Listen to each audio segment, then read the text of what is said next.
Brilliant. Thank you.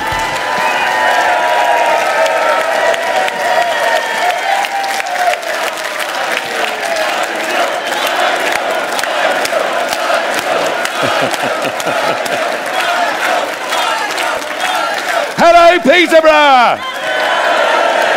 And thank you for that warm welcome. I've been here before. I stood on this stage exactly 1 week before the referendum back in 2016. I'd been into the city, I'd walked around the cathedral. We had a big audience in the room.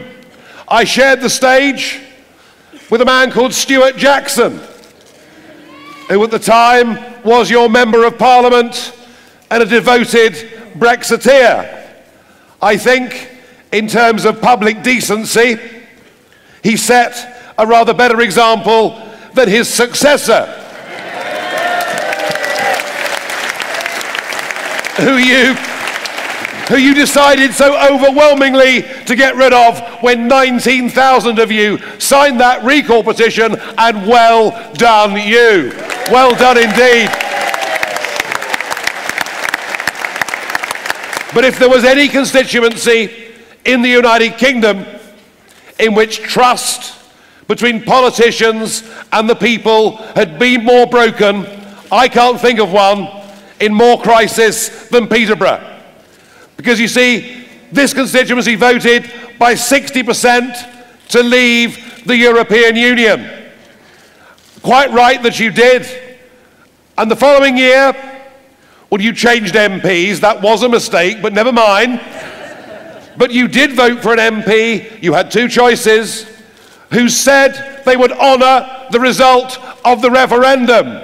And then we saw 500 MPs vote for Article 50, which said we were leaving on the 29th of March this year with or without a withdrawal agreement. Did we leave on March the 29th?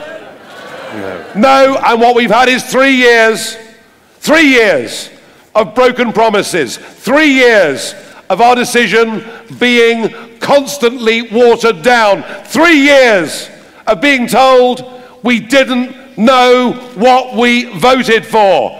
How dare you, Nick Clegg? How dare you, Tony Blair? How dare you, George Osborne? How dare you, Anna Soubry? That gets the biggest boo all over the country,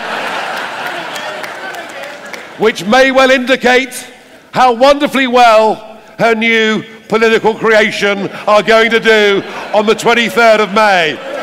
They call themselves Change UK. They don't want to change a darn thing. Have you seen their logo? It looks like a Sainsbury's checkout barcode. But what we've had from all of those people is the attempt to water down, to delay Brexit. But we had a Prime Minister who stood up and told us 108 times that we were leaving on March the 29th. A Prime Minister who has told us over and over again that we'd take back control of our laws, our borders, and our money. And a Prime Minister who has turned out not just to be the worst Prime Minister in the history of this nation, but the most duplicitous and dishonest one as well.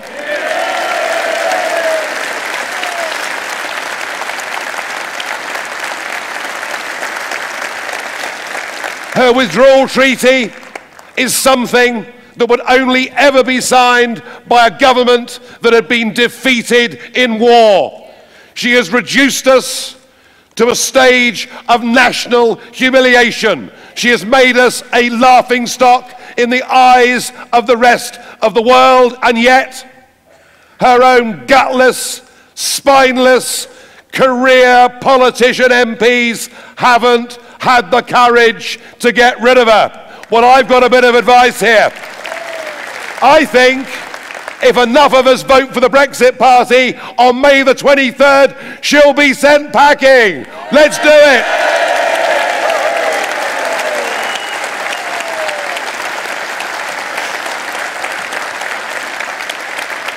And I've been saying for the last couple of weeks, when you think about it, we have had a continuous parliament in this country for 800 years. We are the nation that developed the very idea of parliamentary democracy. We are the nation that sold that concept to dozens of countries all over the world post-1945 with decolonisation. We are the country whose parliament is known as the mother of parliaments. And yet, can you imagine if in an African country the result of an election was overturned? They'd be screaming blue murder, wouldn't they? And this morning we learned that the mayoral election in Istanbul a couple of weeks ago, in which Erdogan, the Turkish leader's candidate, did not win, guess what they're going to do? They're going to rerun the election. And guess what everyone's saying? The Foreign Office are saying it's an outrage to ask people to vote again. Mr. Juncker said, which goes to show they must have caught him before lunch, because he can't say much afterwards, believe you me. No, I like Jean-Claude Juncker. He makes me realise I haven't got a drink problem. It's terrific. Bit naughty. But Juncker says it's an outrage. Guy Verhofstadt says it's an outrage. And yet, they're all happy because they did it with the Danes over the Maastricht Treaty. They told them to vote again. They did it twice with the Irish and told them to vote again. And they all think that we should vote again. Well, let me tell you something. It would be an outrage to have a second referendum on the same question if we hadn't first implemented the result. But there could be even worse. Because however low I thought Mrs. May and our political class had sunk, those negotiations that are going on in Downing Street right now are plumbing new depths. There is an attempt by the Labour and Conservative parties to put together a deal that would leave us trapped in a customs union, that would leave us aligned to single market rules. And what the Labour Party, what large sections of it are now pushing for, is what they call a confirmatory referendum. Doesn't that sound nice and fluffy? And what they mean by that is a choice to vote for the existing European treaties or for Mrs. May's new treaty, which in many ways is arguably worse than continued membership of the Union. They are trying, large swathes of our establishment are trying to take a real Brexit off the table. And let me tell you something.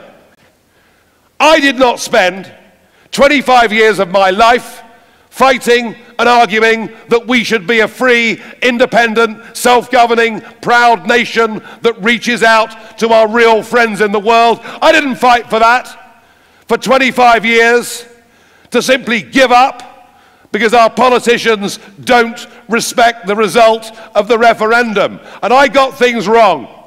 I thought after that win, after that general election, after that vote for Article 50, I thought this was done because I thought we lived in a democratic country. I've learnt that we don't live in a democratic country, and I made a promise that if I had to return to the front line of this, then next time I said it would be no more Mr. Nice Guy, and I meant it.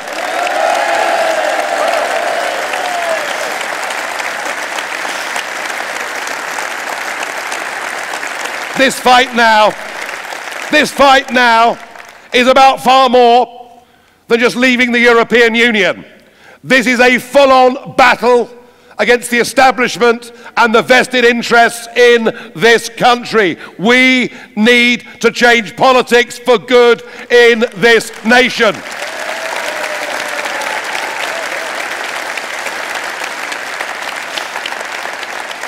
And they may well still underestimate us. But look what the Brexit Party has achieved in the space of 4 weeks. 4 weeks ago, we appeared like a jack in the box. And look at the caliber and quality of people I'm sharing this platform with.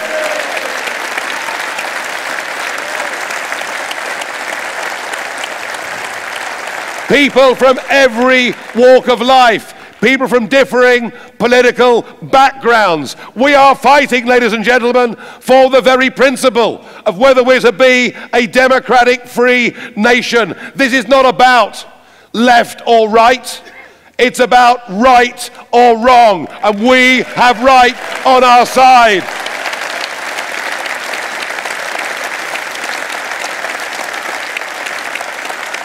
This is about how the rest of the world sees us. It's about our future. I love Anne's phrase, either we leave the European Union meaningfully or we have to make them leave. And I now am beginning to think that even if we do sweep the board on the 23rd of May, they still won't listen. I'm of the view that if they did force upon us a second referendum, and it was a reasonable question, and we voted to leave again, I still don't think this government and this parliament would actually deliver it. Now, I know it's tough in Peterborough. You keep being asked to vote. You voted, 19,000 of you, to get rid of your last MP. You voted again last Thursday, and we're asking you to go out and vote again on the 23rd of May. But I am not asking you to go out on the 23rd of May and simply stick 2 fingers up to the establishment, much as they deserve it. No, I'm asking you to become part of a movement that will fundamentally change British politics, a movement that not only will get us out of the European Union, but a movement that will break the current 2-party system, which serves nothing but itself.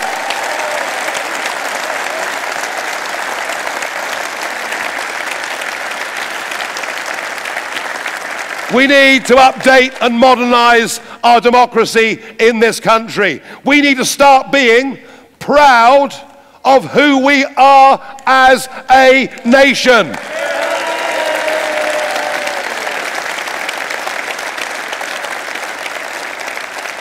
And we can do this. Already, 88,000 people in the space of 4 weeks have signed up their £25 to become registered supporters of this party. That's a commitment that people have made. And I would ask the over half of you in the room that have not done it to think of it in these terms.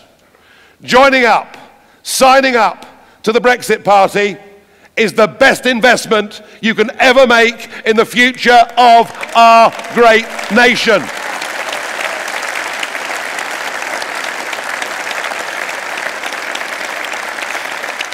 So I need, and I hope I can I ask you, are you with us? Yeah! Will you take this message out to your friends and family where you live, not just for this European election or the Peterborough by-election or indeed the next general election in which we will contest every single seat? Will you stand and fight with us?